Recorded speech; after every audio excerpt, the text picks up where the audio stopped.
The massive crystal dome stretched high above them, filled with the strangest collection of beings Kim Dae-ho had ever seen. He stood straight in his formal black suit, the Earth flag patch on his shoulder the only splash of familiar color in this alien place. Around him, creatures that looked like walking insects clicked and buzzed to each other. Beings made of pure light floated near the ceiling. Fish-like aliens swam through tanks of water that somehow stayed in the air. This was the Galactic Council chamber on Valdris Prime, and today would decide Earth's future among the stars. Lee So-min adjusted her military uniform and checked the datapad in her hands one more time. As Earth's chief military advisor, she had spent months preparing for this moment. The numbers were all there: human population growth, technological advances, successful peaceful contact with 12 different alien species. Everything showed that Earth was ready to join the galactic community as a full member. "Remember," Kim Dae-ho whispered to his team, "we have been waiting for this day for 30 years. Stay calm, no matter what they say." Park Ji-woo nodded from behind his stack of scientific reports. The thin scientist had worked day and night to prepare Earth's presentation. His research proved that humans could contribute valuable knowledge to the Council's vast database of information. New medicines, engineering techniques, and agricultural methods that could help millions of beings across the galaxy. The young woman beside him, Choi Min-seo, took notes on everything she saw. This was her first time off Earth, and the diplomatic aide wanted to remember every detail. The way the crystal wall seemed to sing with soft music, how the artificial gravity felt different here, lighter somehow, the smell in the air that reminded her of rain and metal mixed together. A deep sound like a bell filled the chamber, and all conversation stopped. From the center of the room, a platform began to rise. On it stood the most beautiful and terrifying creature any of the humans had ever seen. Vextar was 12 feet tall and made entirely of living crystal. Light moved through his transparent body like blood through veins, and when he spoke, his voice echoed from everywhere at once. "The Council will now hear Earth's petition for full membership," Vextar announced. Kim Dae-ho walked forward to the speaking area marked on the floor. He had practiced this speech 100 times, but his hands still shook slightly as he began. "Honored members of the Galactic Council," he said, his voice carrying clearly through the chamber. "Humanity comes before you today with respect and hope. For 3 decades, we have followed your guidance. We have limited our expansion to the systems you approved. We have shared our knowledge freely with all who asked. We have protected trade routes and helped settle disputes between species." He gestured to his team. "We bring proof that Earth is ready to take its place as a full member of this great alliance. Our scientists have developed new technologies. Our diplomats have prevented wars. Our explorers have found new worlds suitable for colonization by species who need them." Lee So-min stepped forward and activated a holographic display that showed Earth's military forces. "We have built a defense fleet capable of protecting not just our own worlds but of assisting other council members when they face threats. We ask not for special treatment, but for the same rights and responsibilities that every full member enjoys." Park Ji-woo presented his scientific data next. Charts and graphs filled the air above their heads, showing Earth's contributions to galactic medicine, agriculture, and technology. In just 30 years of contact with galactic civilization, humans have made breakthroughs that benefit everyone. We have shared all of this knowledge freely, asking for nothing in return except the chance to prove ourselves worthy. The presentation continued for 2 hours. The human delegation showed everything Earth had accomplished, every way they had helped other species, every proof of their readiness for full membership. When it was finished, Kim Dae-ho returned to his place and waited. The council members began to discuss the application. They spoke in dozens of different languages, their words automatically translated by the chamber's systems. The humans could understand every word, and what they heard made their hearts sink. "Too aggressive," clicked one of the insect-like Threx representatives. "Humans solve problems with force too quickly." "Unpredictable," hummed a luminary energy being. "They do not follow established procedures. They improvise too much." "Primitive," gurgled a Kelter from his water tank. "Their technology is still crude compared to true galactic standards." The debate went on for hours. Some council members spoke in favor of Earth's application, pointing to their peaceful record and helpful nature, but most seemed to focus on humanity's flaws. They were too young as a species, too emotional, too willing to take risks. Finally, Vextar raised one crystalline hand and silence fell over the chamber once again. The Council has reached its decision, he announced. The species known as humanity shows promise and has made valuable contributions to galactic society. However, the Council finds that Earth is not yet ready for the full responsibilities of membership. Kim Dae-ho felt like someone had punched him in the stomach. Beside him, Lee So-min's face went completely blank, the way it did when she was trying very hard not to show her emotions. Instead, Vextar continued, the Council offers humanity junior observer status. You will be allowed to attend Council meetings and voice your opinions, but you will have no vote on important matters. Your expansion will remain limited to Council-approved systems. Your military forces will serve only in support roles when called upon. The crystal being's voice echoed through the chamber, as he delivered what he clearly thought was good news. This arrangement will allow humanity to continue learning and growing under Council guidance. In perhaps 50 to 100 years, when your species has matured sufficiently, the Council will reconsider full membership. 100 years. Choi Min-seo looked around at her colleagues and saw the same thought in all their faces. 100 years of being treated like children who could not be trusted to make their own decisions. Kim Dae-ho stood slowly and walked back to the speaking area. When he spoke, his voice was calm and steady, but there was something new in it. Something harder than before. The Council's offer is generous, he said. However, humanity must respectfully decline. A gasp went through the chamber. Several alien translators made confused beeping sounds as if they had not understood correctly. You decline? Vextar asked, his crystal form flickering with what might have been surprise. Yes, Kim Dae-ho replied. We decline junior observer status. We decline Council guidance for our expansion. We decline to limit our military forces to support roles. He paused and looked around the chamber at all the alien faces staring at him in shock. Humanity thanks the Council for its consideration, but we will find our own path among the stars. The silence that followed was complete. In the 3,000 years since the Galactic Council was formed, no species had ever rejected their guidance.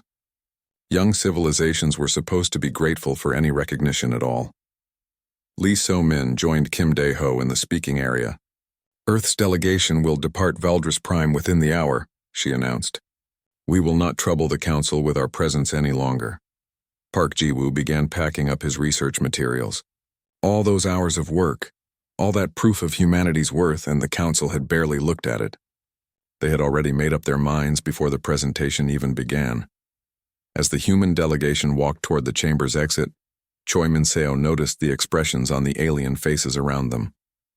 Some looked confused, as if they could not understand why anyone would reject Council membership. Others seemed angry, as if humanity had insulted them somehow. But a few, she noticed, looked almost impressed. The massive doors slid shut behind them with a sound like breaking glass. Outside the chamber, Kim Dae-ho finally allowed his calm mask to slip. 30 years, he said quietly. 30 years of following their rules, helping their trade, protecting their shipping routes. And they offer us table scraps.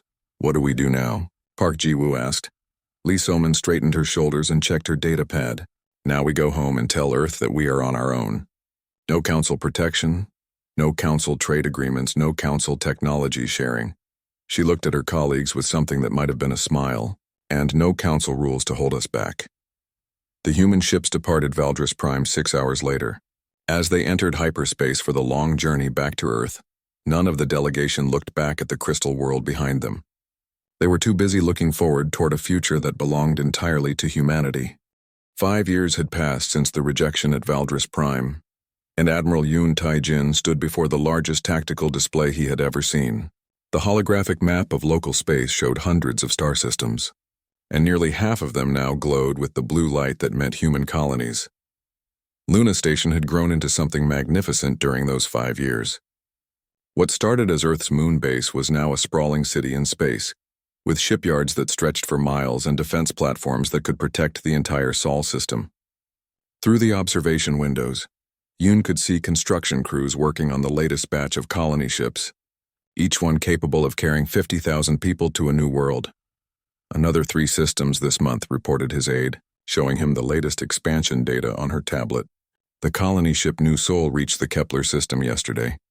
and they report the planet is even better than the survey suggested. Perfect atmosphere, rich soil, and no intelligent life to disturb. Yoon nodded and made a note in his personal log. Without council restrictions on where humans could go, their expansion had exploded beyond anyone's wildest dreams. Every month brought news of new worlds, new resources, new opportunities for Earth's growing population.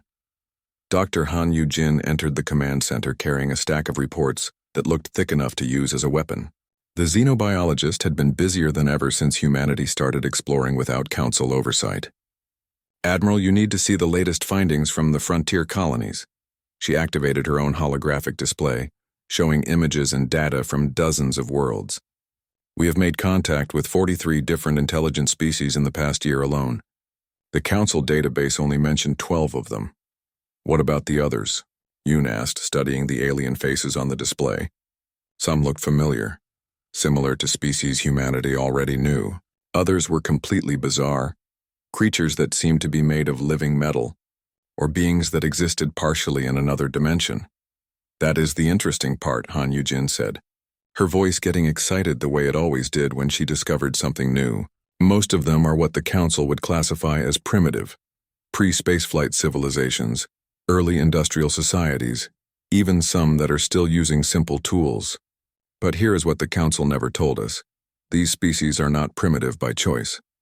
She changed the display to show a water world called Aquatica 7. The planet was beautiful, with crystal-clear oceans and floating cities that looked like they were made of coral. But something was wrong with the picture. Many of the cities were abandoned, half sunk into the waves. "This is the homeworld of the Zephyrians," Han Yu-jin explained, "a peaceful aquatic species that developed amazing biotechnology. They could grow buildings from living coral, create medicines that could cure almost any disease, and their art was beyond beautiful. The council made contact with them 200 years ago."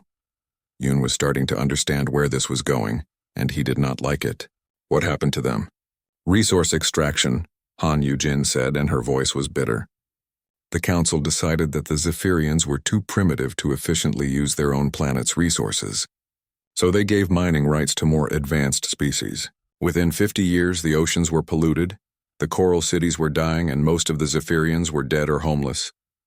The display changed again, showing similar stories from other worlds, species that had their forests cut down by council-approved logging companies, desert peoples whose oasis worlds were strip-mined for rare metals, mountain dwellers who lost their homes to industrial development. "The council calls it managed development," Han Yu-jin continued. "They decide which species deserve to keep their homeworlds and which can be optimized."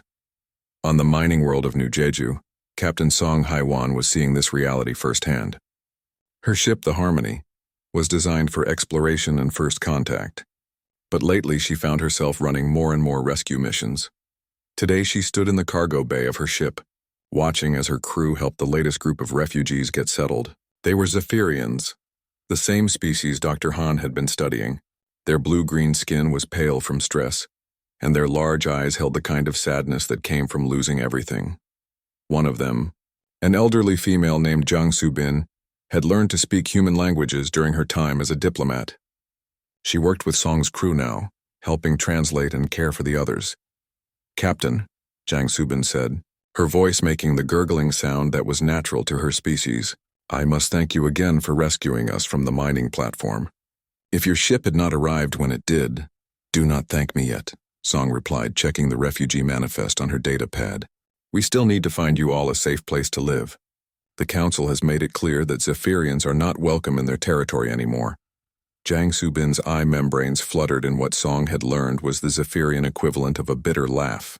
"The council declared our species economically non-viable after they finished stripping our homeworld.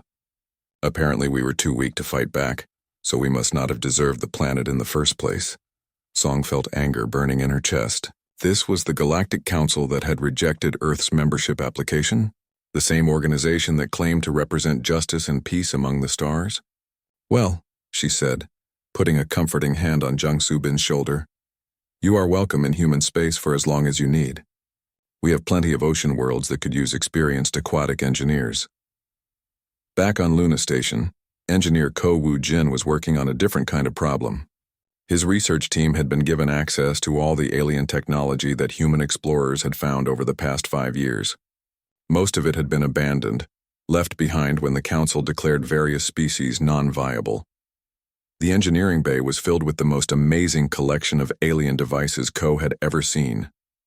Threx power generators that could run for 1,000 years without maintenance, luminary energy weapons that fired concentrated starlight, Keltor environmental suits that could let a being survive in almost any atmosphere. The interesting thing, Co said to his assistant while they worked on reverse engineering a Zephyrian water purification system, is that most of this technology is actually better than what the Council species use currently. His assistant, a young engineer named Nam Da-un, looked up from the device she was studying. Better how? More efficient, more durable, less resource-intensive to build, Co explained. Take this water purifier. It can clean 1 million gallons of water per day using nothing but natural bacteria and sunlight. The Council's approved purification systems require rare metals and produce toxic waste. Nam Da-un frowned as she considered this. So why does the Council not use these designs? Co was quiet for a moment, thinking about all the reports they had been receiving from the frontier colonies. I think, he said slowly, because they did not invent them. The Council species seemed to believe that if they did not create something, it must be inferior. Meanwhile, Lieutenant Nam Da-un's sister, also named Nam Da-un but serving in the military, was filing her own reports from the frontier. Her job was to patrol the edges of human space and investigate anything unusual. What she had been finding was more than unusual. It was horrifying. Her latest report described a system called Haven's Rest, where humans had found the remains of what must have been a beautiful civilization. The ruins suggested a species that had loved art and music, with buildings that were designed to create natural harmonies when the wind blew through them, but something terrible had happened here. The archaeological team estimates that this civilization was destroyed approximately 100 years ago, Nam Da-un wrote in her report. The weapon signatures match those used by Council peacekeeping forces. Local space debris includes fragments of ships from multiple Council species. She paused in her writing and looked out at the dead world below her ship. What crime had these beings committed? What threat had they posed that required their complete destruction? The answer came in the form of a partially intact data archive that the archaeological team had found. When they finally managed to translate it, the truth was worse than anyone had imagined. The species that had lived on Haven's Rest were called the Melodians. They had developed a form of faster-than-light communication that used music instead of traditional radio signals. The technology was completely different from anything the Council used, and it was far more efficient. When the Council discovered this technology, they demanded that the Melodians share it immediately. The Melodians agreed, but asked for time to teach Council scientists how to use it safely. The musical communication method required a deep understanding of harmony and rhythm that could not be learned quickly. The Council decided that the Melodians were deliberately withholding the technology. They sent a peacekeeping fleet to force compliance. When the Melodians still could not teach the complex musical science fast enough, the Council declared them a threat to galactic security and ordered their elimination. An entire species, wiped out because they could not teach their art quickly enough to satisfy alien bureaucrats. Nam Da-un finished her report and sent it back to Luna Station, knowing that Admiral Yoon would share it with Earth's government. How many other species had suffered the same fate? The emergency alarm screamed through the halls of the Council Defense Center on Valdris Prime, a sound that had not been heard for over 2,000 years. Grand Admiral Yexhul of the Threx hegemony stood before a tactical display, showing something that should not exist. A fleet of unknown ships emerging from dark space at the edge of the galaxy. How many? He asked his aide, his insectoid mandibles clicking nervously. The sensors count at least 3,000 vessels, sir, but they are unlike anything in our databases. The ships appear to be growing. Yexhul studied the display more carefully. The unknown fleet was indeed growing, with new ships budding off from the larger ones like fruit from a tree. But these were not living vessels. The energy signatures showed pure machine intelligence, more advanced than anything the Council had ever encountered. Within hours, the first reports began arriving from the Outer Rim systems. The unknown fleet, which Council analysts quickly dubbed the Devourers, attacked without warning or communication. They did not demand surrender or attempt negotiation. They simply arrived at inhabited worlds and began to consume everything. Planets, moons, space stations, and every living thing they could find. What made it worse was how they consumed. The Devourers did not just destroy, they learned. Each ship they encountered, each defense system they overcame, each tactic used against them was instantly analyzed and adapted to. Within days of their first appearance, they were already building better weapons and stronger armor based on Council technology. The first major battle took place at Keltor Prime, homeworld of the aquatic Keltor species. Admiral Yexel personally led a fleet of 800 Council warships to defend the water world. The Threx had not fought a real war in centuries, but their ships were still powerful and their crews well-trained. It was a massacre. The Devourers adapted to every weapon the Council forces used. Plasma cannons that had destroyed rebel fleets for millennia simply bounced off improved Devourer armor. Energy shields that should have protected Council ships were pierced by new types of weapons that the machines created in real time. Within 6 hours, 700 Council ships were destroyed or captured. The remaining ships fled in panic as the Devourers began consuming Keltor Prime itself. Stripping the water from the oceans and the minerals from the crust, Yexhul made it back to Veldris Prime. With only 50 ships and the terrible knowledge that the Council's military was useless against this threat. 10 years had passed since Earth had walked away from the Council, and the galaxy had changed dramatically. On Luna Station, Admiral Yun Tai-jin was now scarred and graying, a veteran of dozens of battles against pirates, slavers, and other threats that the Council had ignored. He stood in the expanded command center, reading reports from human scouts operating far beyond the frontier. The Devourers have taken 17 systems in the past month, reported his intelligence officer, Lim Jae-young. Council forces are retreating on all fronts. Their standard tactics are completely ineffective. Yoon studied the tactical display showing the advance of the machine fleet. What about their technology? Any weaknesses we can identify? That is the problem, sir. The Devourers adapt too quickly. Every time the Council tries a new weapon or tactic, the machines learn from it within hours. Traditional military doctrine is useless against an enemy that can instantly counter every move you make. Fleet Admiral Bae Sung-ho entered the command center carrying classified reports from Earth shipyards. Over the past decade, human military production had increased dramatically. Without Council restrictions on ship designs or weapons technology, human engineers had created vessels that were faster, more maneuverable, and more heavily armed than anything in Council space. Current fleet status, Bae reported, 800 ships of the line, 12,000 support vessels, and manufacturing capacity that exceeds the Council's total output by 300%. Yoon was impressed despite himself.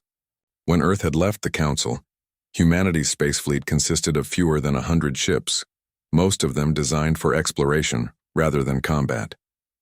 Now they had built a navy that could rival any major galactic power. How is that possible? Lim Jae-young asked. 10 years ago, we were barely a spacefaring species. Necessity, Bae replied grimly. When we started expanding beyond Council space, we found that the galaxy is a dangerous place. Pirates, slavers, hostile aliens that the Council never bothered to mention. We learned to fight or we would have been destroyed.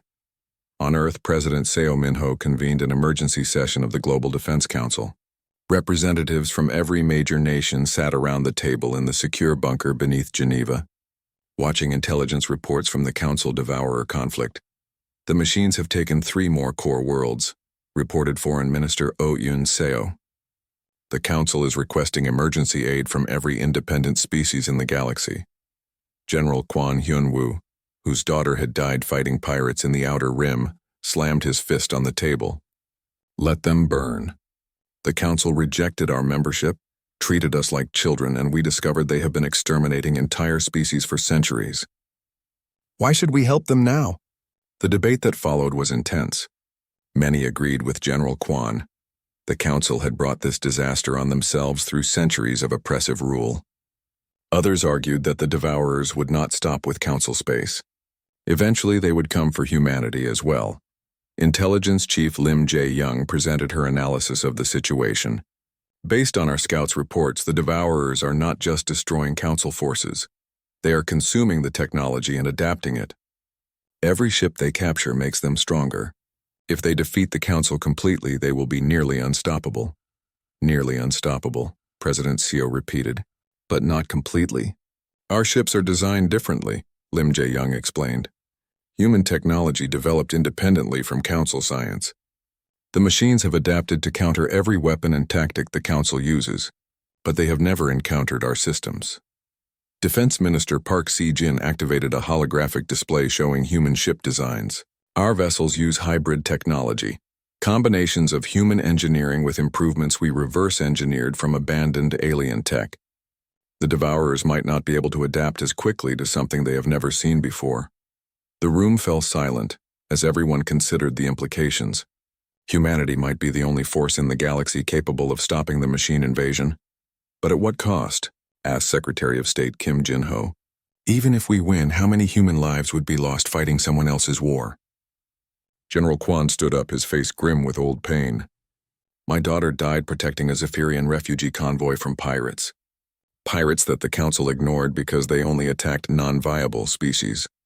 She died because someone had to stand up for the innocent, even when no one else would. He looked around the table at his colleagues. The Council may be corrupt and arrogant, but there are billions of innocent beings in their space. Keltor children who have never hurt anyone, Threx farmers just trying to feed their families, luminary artists whose only crime was being born in the wrong government. We are not doing this for the Council, he said firmly. We are doing this because it is right. In the Outer Rim, Captain Song Hae-won received new orders from Fleet Command. Her exploration vessel had been converted for combat operations, and she now commanded a small squadron of ships patrolling the edge of human space. Ma'am, reported her sensor officer, we are detecting massive energy signatures at the edge of the system. Something big is coming out of hyperspace. The view screen showed a sight that made Song's blood run cold. A dozen Devourer ships, each one the size of a small moon, emerged from hyperspace and began moving toward the inhabited world of New Jeju. The colony there was home to 3 million humans and 500,000 refugees from various species that the Council had abandoned. All ships, battle stations, Song ordered. Send an emergency message to Fleet Command. The Devourers have reached human space. The battle that followed was unlike anything in Council military records. Human ships moved with an unpredictable, chaotic style that confused the Devourers' tactical computers. Instead of forming neat battle lines like Council fleets, human squadrons split up and attacked from multiple directions at once. Song's ship, the Harmony, led a daring assault on the largest Devourer vessel. Her crew launched missiles that used completely different guidance systems than Council weapons, making them harder for the machines to counter. When the missiles struck, they did more damage than the Devourers expected, causing the massive ship to list and fall behind the rest of the fleet. But the victory was temporary. Even as her ships fought, Song could see the Devourers adapting. Their armor was already strengthening against human weapons, and their tactical systems were learning to predict human attack patterns. We hurt them, she reported to Fleet Command, but they are learning fast. If we face them again in a few weeks, they will be ready for our tactics. On Luna Station, Admiral Yoon read Song's report with mixed feelings. Humanity had proved they could fight the Devourers and win, at least initially. But the machine's ability to adapt meant that each victory would be harder than the last. The Council chamber on Valdris Prime had never been so quiet. Where once 47 different species had filled the crystal dome with their voices, now only 23 representatives remained. The rest were either dead, fled to the outer systems, or had simply stopped responding to Council communications. Councillor Thexera of the Threx hegemony stood before the emergency session with the latest casualty reports. Her normally proud insectoid features were dulled with exhaustion and defeat. 17 systems have fallen in the past month. The Devourer fleet continues to grow stronger with each victory. Our military estimates suggest complete defeat within 60 standard days. Grand Councillor Velthanis, the energy being who had led the Council for 3 centuries, flickered with what could only be described as panic. What of the Outer Rim species? The independent systems? Surely some of them will come to our aid. War leader Kexthor of the militant Keltor species gave a bitter laugh that bubbled through his water tank. Why should they help us? We spent centuries keeping them weak and dependent. When they asked for protection from pirates and slavers, we told them they were too primitive to deserve our assistance. When they developed technologies we wanted, We took them by force. Now that we face extinction, we expect them to risk their lives for us. The chamber fell into uncomfortable silence. Everyone knew that Kexthor was right. The Council's policy of maintaining peace through controlled oppression had earned them few allies among the galaxy's younger species. That silence was broken by the soft hiss of the chamber doors opening. Every head turned to see a figure that many recognized but none had expected to see again. Ambassador Kim Dae-ho of Earth, now grayer but with the same steady confidence he had shown 10 years before. Behind him walked Admiral Lee So-min, no longer the military advisor from Earth's failed membership application. Her uniform now bore the insignia of Earth's Supreme Naval Commander, and she carried herself with the bearing of someone who had commanded fleets in actual combat. Distinguished members of the Galactic Council, Kim Dae-ho said, his voice carrying clearly through the vast chamber, humanity has received your request for assistance. Velthanis flickered with what might have been relief. Ambassador Kim, we are grateful that Earth has chosen to respond to our call for aid. While humanity's previous rejection of Council guidance was unfortunate, we are prepared to offer immediate junior membership status in exchange for military support. Kim Dae-ho's expression did not change, but several Council members noticed the slight tightening around his eyes. With respect, Grand Counselor, I believe there has been a misunderstanding. We are not here to request assistance. We are here to offer it. The distinction was subtle but important, and every diplomat in the chamber understood its implications immediately. Earth was not coming as a supplicant seeking Council approval. They were coming as an independent power offering help on their own terms. How many ships can humanity commit to the defense effort? Asked Yexhul, the Threx admiral whose fleets had been decimated in the early battles with the Devourers. Admiral Lee So-min stepped forward and activated a holographic display that filled the center of the chamber. The image showed the space around Valdris Prime, seemingly empty except for Council defense platforms and the usual civilian traffic. We have already committed our forces, she said calmly. They are currently holding formation at the edge of your system. The display zoomed out and suddenly the empty space around Valdris Prime was revealed to be anything but empty. Hundreds of ships materialized as their cloaking systems disengaged, arranged in perfect battle formation around the planet. The vessels were clearly human in design, but they were larger and more advanced than anything the Council had seen before. 1,000 battleships, Admiral Lee continued, along with 12,000 support vessels. The fleet includes our latest technological developments, ships designed specifically for fighting an adaptive enemy. The silence that followed was profound. Thexara's compound eyes clicked as she tried to process what she was seeing. 1,000? But how? 10 years ago, humanity barely had 100 ships total. Chief of Staff An Jung-ho, who had served as Kim Dae-ho's aide during the original membership application, stepped forward with a data tablet. In the decade since Earth's departure from Council space, humanity has established colonies in 437 star systems. Our industrial capacity now exceeds that of the entire Council by a factor of 3. The numbers were staggering. The Council represented dozens of species across thousands of systems, some of which had been spacefaring for millennia. How had humanity, rejected as too primitive for membership, managed to surpass them all in just 10 years? Dr. Ryu Mi-young, Earth's senior xenotechnologist, provided the answer. Unlike Council species, humanity was not restricted in our technological development. We have studied and improved upon every piece of alien technology we encountered. Our ships represent a hybrid of human engineering and the best innovations from 43 different species. She activated another display showing technical specifications for human warships. More importantly, we have spent the past 6 months studying the Devourer threat. We have developed specific tactics and weapons designed to counter their adaptive capabilities. War leader Kexthor leaned forward in his tank, his large eyes focusing intently on the human delegation. You have fought the Devourers before? 17 engagements over the past 6 months, Admiral Lee replied. The machines reached human space before attacking the core worlds. We have learned their patterns, their weaknesses, and most importantly, their limitations.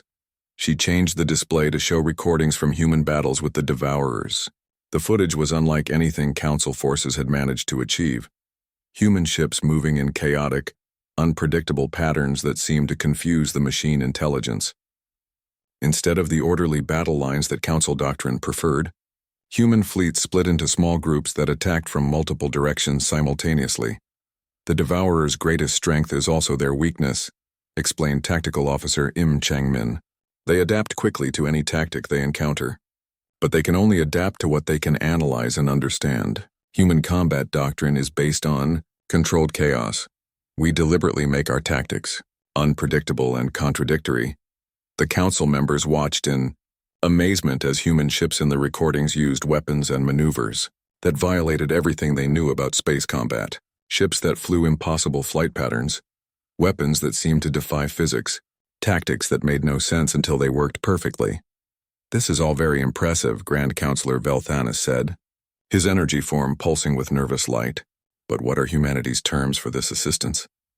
Ambassador Kim Dae-ho smiled slightly, and for the first time since entering the chamber, his diplomatic mask slipped to reveal something harder underneath. Our terms are simple. Full operational authority in any sector where human forces are deployed. No council oversight of our tactics or strategy, and when this war is over, a complete restructuring of galactic governance. The chamber erupted in shocked voices as council members realized what humanity was actually proposing. This was not a rescue mission, this was a takeover. Restructuring? Thexara demanded. What kind of restructuring? The kind that ensures something like this never happens again, Kim Dae-ho replied firmly. For centuries, the Council has maintained peace through oppression. You kept younger species weak and dependent, destroyed anyone who might challenge your authority, and ignored threats that did not directly affect the core worlds. He gestured to the holographic display showing the Devourer advance. This invasion succeeded because your military was designed for policing civilians, not fighting actual enemies. Your technology stagnated because you suppressed innovation from primitive species. Your intelligence networks failed because half the galaxy stopped talking to you. Admiral Lee stepped forward to support her colleague. The new galactic government will have real representation from all sentient species, not just the ones you approved of. It will focus on mutual defense and technological sharing, rather than resource extraction and political control. And if we refuse? Asked Velthanis. Kim Dae-ho's smile disappeared entirely. Then humanity will withdraw our fleet and leave the Council to face the Devourers alone. I estimate you have perhaps 3 weeks before they reach Valdris Prime. The threat was clear and absolute. The Council could accept humanity's terms and survive, or they could maintain their pride and face extinction. Yex-Hul, the old military commander, was the first to speak. What guarantee do we have that humanity will not simply replace the Council's tyranny with their own? Because, Kim Dae-ho said, we have seen what your system produces. We have rescued the survivors of species you destroyed. We have given homes to the refugees you abandoned. We have no interest in becoming what you were. Admiral Lee activated one final display, showing footage from human colonies where dozens of different species lived and worked together. Former enemies cooperating on scientific projects. Refugees who had been given new worlds to call home. Technologies being shared freely rather than hoarded by the powerful.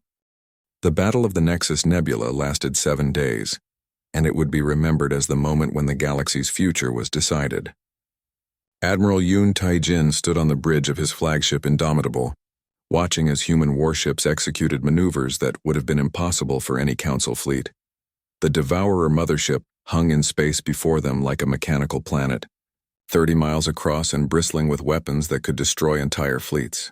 Around it, thousands of smaller machine vessels moved in perfect coordination, their adaptive AI systems trying to counter every human tactic. All squadrons, initiate Pattern 7, Yoon commanded into his communicator. Across the battle zone, human ships suddenly changed their attack formations, breaking apart into seemingly random groups that attacked from directions the Devourers had not predicted. Captain Park Si-jin led her fighter squadron in a daring assault on one of the mothership's weapon arrays. Her small ships moved like angry insects, too fast and erratic for the machine targeting systems to track effectively. Torpedo run complete, she reported. Primary weapon array is down. But even as human forces scored victories, the Devourers continued to adapt. Commander Jin Hyo-jin, coordinating with alien crews who had been rescued from destroyed Council ships, watched her tactical display with growing concern. Admiral, the machines are learning our patterns. Their accuracy is improving with each attack wave.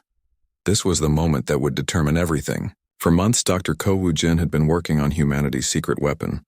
Not a new type of gun or shield, but something far more dangerous to an artificial intelligence. His research team had developed adaptive computer viruses designed specifically to corrupt devourer programming. Deploy the virus torpedoes, Yoon ordered. Across the human fleet, specially modified missiles launched toward the devourer ships. Instead of explosive warheads, these weapons carried Ko's digital plague, programs that would infect the machine network and turn their own adaptive abilities against them. The effect was immediate and devastating. Devourer ships that had been moving in perfect coordination suddenly began firing on each other. Their adaptive systems, corrupted by the virus, began improving their programming in random and destructive ways. "It is working," reported Jin Hyo-jin, her voice filled with amazement. "The entire devourer fleet is turning on itself." But the mothership remained functional, its core systems protected by layers of security that the virus could not penetrate. The massive vessel began charging its main weapon, an energy beam capable of destroying an entire planet. Commodore Song Hae-won, now commanding a mixed fleet of human vessels and liberated alien ships, saw the threat developing. "All ships maximum acceleration. We are going straight through their defenses." Her fleet, composed of vessels from a dozen different species, charged directly at the mothership. The mixed nature of the fleet worked in their favor. The devourers had adapted to counter human tactics, but they were confused by the combination of human aggression with alien technologies. Song's flagship, the New Harmony, led the assault. Her ship had been modified with Zephyrian biotechnology that could regenerate damaged systems, Threx power generators that never ran out of energy, and human weapons that fired in patterns no machine could predict. "All weapons, concentrate fire on the main cannon," Song ordered. The combined firepower of her mixed fleet struck the mothership's primary weapon just as it was about to fire. The massive energy buildup was redirected into the ship's own systems, causing a chain reaction of explosions that tore the vessel apart from the inside. When the mothership died, the remaining devourer vessels lost their coordination completely. Without their central command node, the machine fleet became nothing more than individual ships with corrupted programming, easy targets for the combined human and alien forces. The last devourer ship was destroyed on the 7th day, its wreckage drifting silently through the nebula that had become a graveyard for both organic and artificial life. 3 months later, the Galactic Council chamber on Valdris Prime looked very different. The crystal dome had been expanded to accommodate representatives from over 200 species. Not just the powerful civilizations that had dominated council politics for millennia, but also the younger races that had been ignored or oppressed. President Seo Min-ho sat at the center of the new assembly, but not as its leader. The reformed galactic government had no single ruler, instead operating through a complex system of councils and committees that ensured every species had a voice. The motion to establish the refugee resettlement program is approved, announced. The session moderator, a Keltor named Jackson, who had been elected by the assembly. Human colonies will provide temporary homes for displaced populations, while new worlds are prepared for permanent settlement. Ambassador Kim Dae-ho watched the proceedings with satisfaction. This was what they had fought for, not human dominance, but true representation for all sentient life. The species that had been crushed under council rule were finally getting the chance to rebuild and thrive. Admiral Lee So-min presented the military reorganization proposal to the assembly. The new Galactic Defense Force will be a truly integrated service, with officers and crews from all member species. No single civilization will have enough ships to threaten the others, but together we will be strong enough to face any threat. The proposal passed with overwhelming support. The old system of separate national fleets competing for resources was being replaced by a unified force focused on mutual protection. Foreign Minister Oh Eun-seo stood to address one of the most sensitive issues facing the new government. The war crimes investigation has concluded its preliminary findings.